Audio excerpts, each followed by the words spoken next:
Voyons ici la notion de gabarit. Gantry emploie un terme bien particulier, le terme d'outline pour ces gabarits. J'utilisons gabarit si vous le voulez bien, ce sera peut-être plus simple, mais sachez voilà que outline, c'est le terme justement qu'emploie Gantry. Alors, nous allons le traiter par l'exemple, et actuellement, nous travaillons en fait sur le gabarit par défaut. Donc, cliquer dans cette liste déroulante équivaut, si je retourne dans la gestion des templates, à ouvrir, bien entendu, l'instance qui s'appelle ici, qui porte exactement le même nom. Donc, le petit raccourci qui est là vous permet justement de passer d'un gabarit à l'autre, d'un outline à un autre. Donc il y a un certain nombre d'onglets qui vous servent de paramétrage. On en a découvert certains, d'autres un peu moins, et nous allons passer un petit peu de temps ici sur l'onglet qui s'appelle Layout. Alors ce Layout, pour l'instant, nous mentionne des zones avec donc des zones grisées, les sections, et des zones qui sont inaccessibles, vous voyez, avec des cadenas un peu partout. Alors ce Layout, actuellement fabrique en fait la page que nous avons ici devant les yeux. C'est-à-dire fait apparaître un certain nombre de choses. Nous avons ici une image, nous avons un menu, nous avons des articles, nous avons également en haut ici des liens vers les réseaux sociaux, et puis un petit peu plus en bas, nous avons ici un certain nombre d'éléments, des menus, et également là des éléments texte et images. Alors, pour vous expliquer justement comment fonctionne et comment vous pourriez générer justement un layout, une structure de page, c'est vous expliquer dans un premier temps également que eh bien, ce layout peut se faire soit en étant indépendant des autres layouts, donc des autres instances de page, soit être pour tout ou partie héritier en fait d'un élément se trouvant ailleurs. Donc là, c'est ce qu'il nous indique par le cadenas. Il nous dit, ben voilà, vous ne pouvez pas modifier les éléments parce que les éléments qui caractérisent cette section sont tout simplement issus du gabarit de l'outline qui s'appelle base outline. Ce gabarit outline, lui aussi, va avoir un layout. Et vous voyez que là, par contre, cette partie-là n'est absolument pas grisé, ni même indisponible. Alors, ce que nous allons faire, nous, c'est autre chose. On avait constaté lors du passage Protostar vers Helium qu'il y avait un certain nombre d'informations qui avaient disparu, notamment eh bien, tous les modules qui se trouvaient dans une position. Donc, nous allons petit à petit installer en fait tous les éléments de cette page, sauf quelques autres éléments qu'on souhaiterait faire disparaître, et avoir justement la structure qui se rapproche le plus de ce que nous avions précédemment sur Protostar. Donc, pour cela, nous allons être un peu violents, mais nous allons en fait utiliser le bouton Clear qui se trouve ici et venir en fait effacer l'intégralité de cette structure, de ce gabarit. Donc là, il m'indique qu'actuellement, vous voyez, il y a des statuts qui ont changé puisque ça vient s'animer un peu partout. Eh bien, je vais sauver ce layout. Alors la conséquence, vous allez voir, elle est assez tranchée puisque je vais obtenir une page blanche, donc pas de bug. En fait, c'est le reflet de la réalité, c'est-à-dire que vous avez déstructuré complètement votre page. Non pas en bougeant les éléments, mais en les faisant disparaître. Et c'est ce que nous allons justement réinstaller au fur et à mesure. Alors la première chose à intégrer, c'est le fait, dans un premier temps, que Gantry va prendre la main sur un certain nombre de choses. Et par exemple, les groupes de menus vont être sur un template standard interprété comme des modules que vous allez publier dans une position, alors que là, à contrario, dans Gantry, vous avez en fait un bouton spécifique qui s'appellera particules et qui viendra se mettre sur le côté gauche ici. Vous avez en fait deux déclinaisons, deux types de particules différents. Vous avez menu et mobile menu.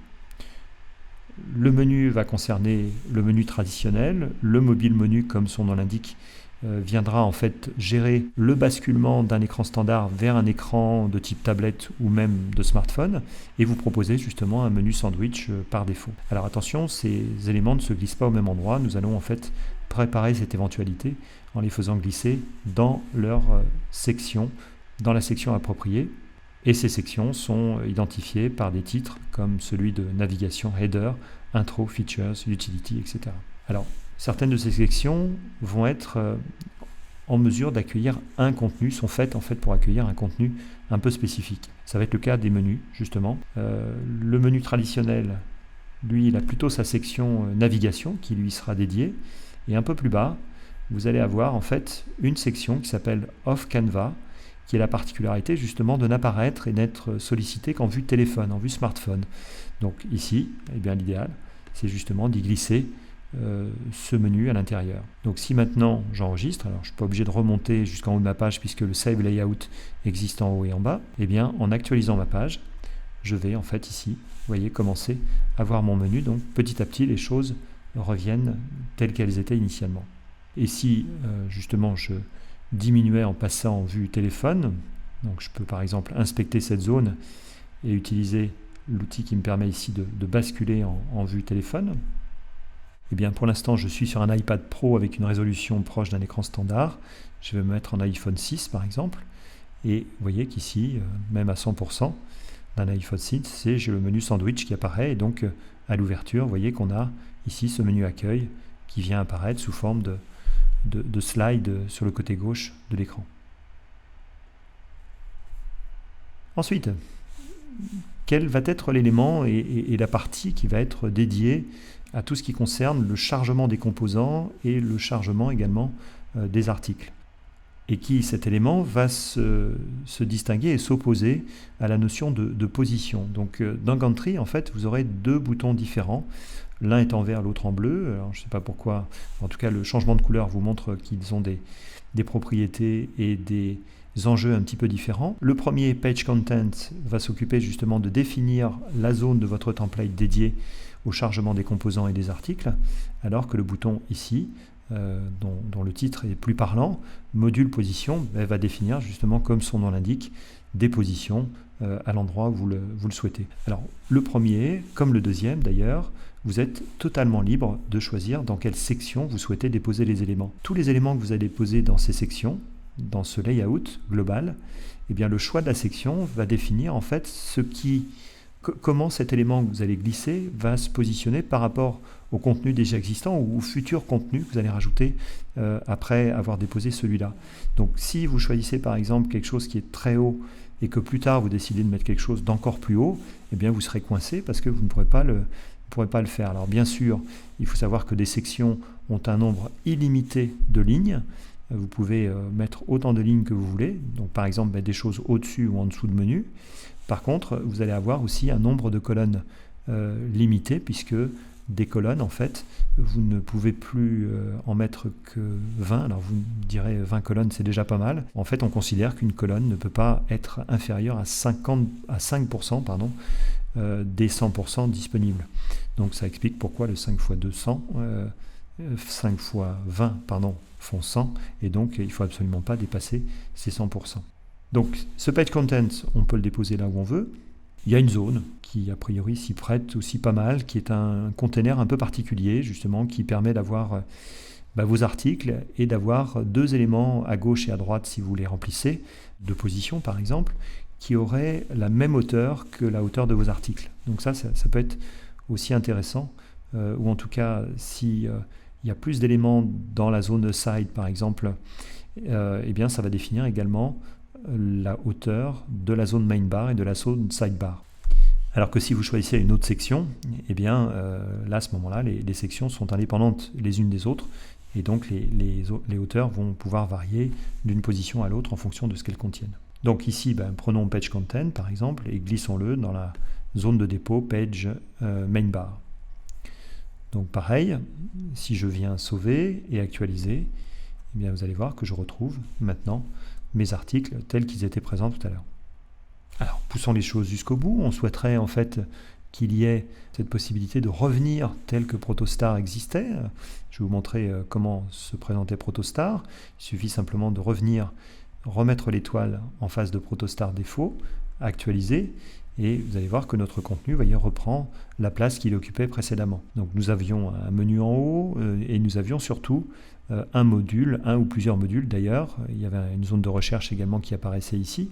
Donc il faudrait essayer de recréer un peu cet environnement justement tel que nous l'avions précédemment. Donc pour cela, eh bien, vous avez un œil en face de Protostar qui s'active, je vous le rappelle, grâce au bouton paramètres pour prévisualiser les positions. Donc si je clique sur cet œil, eh bien, je vais avoir les positions justement que je cherchais. Et donc ici, pour reproduire les éléments, il faudrait mettre une position -8 à droite, une position position -8 à gauche, excusez-moi, c'est celle-là, et position -7 à droite.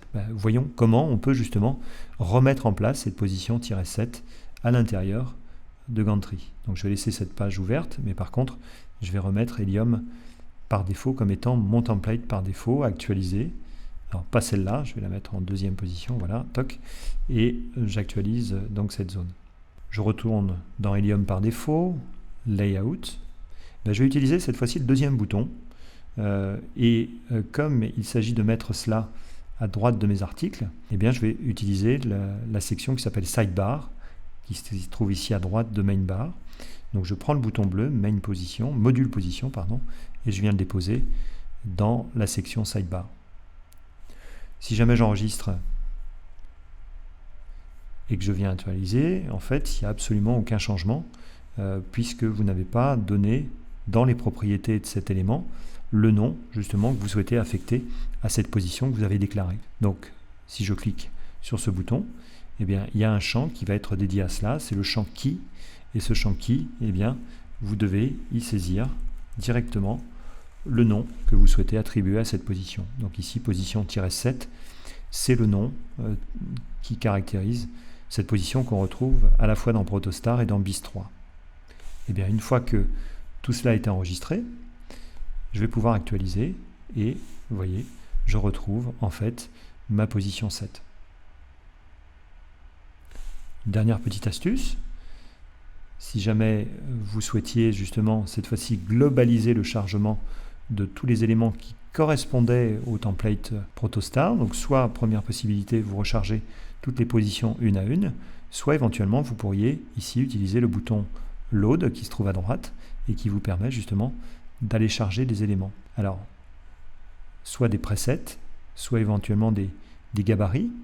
Ici, dans les presets, on retrouve en fait ici Joomla Protostar et Joomla BIS3. Donc si je choisis Joomla Protostar, eh bien, il me dit en fait qu'il y a déjà des éléments en fait dans certaines zones et que ces éléments vont être en fait remplacés par celles que l'on demande de charger par ce chargement et ce bouton Load. Eh bien, c'est pas très grave, puisque la structure va me permettre justement d'obtenir, vous voyez, les éléments en fait tels qu'ils apparaissaient, c'est-à-dire que j'ai la structure. Seulement le problème, c'est que j'ai moins de sections qu'avant et j'ai aussi perdu page content. Alors, pas de panique, il y a un bouton Undo qui nous permettra justement de revenir à la situation précédente. Donc là, je n'ai rien perdu. Je fais sauver pour enregistrer les modifications et vous voyez, je retrouve en fait tous les éléments en place. Donc nous verrons dans une autre séquence comment justement faire autrement pour pouvoir par exemple ici essayer de reproduire Protostar ou BIS3 le cas échéant.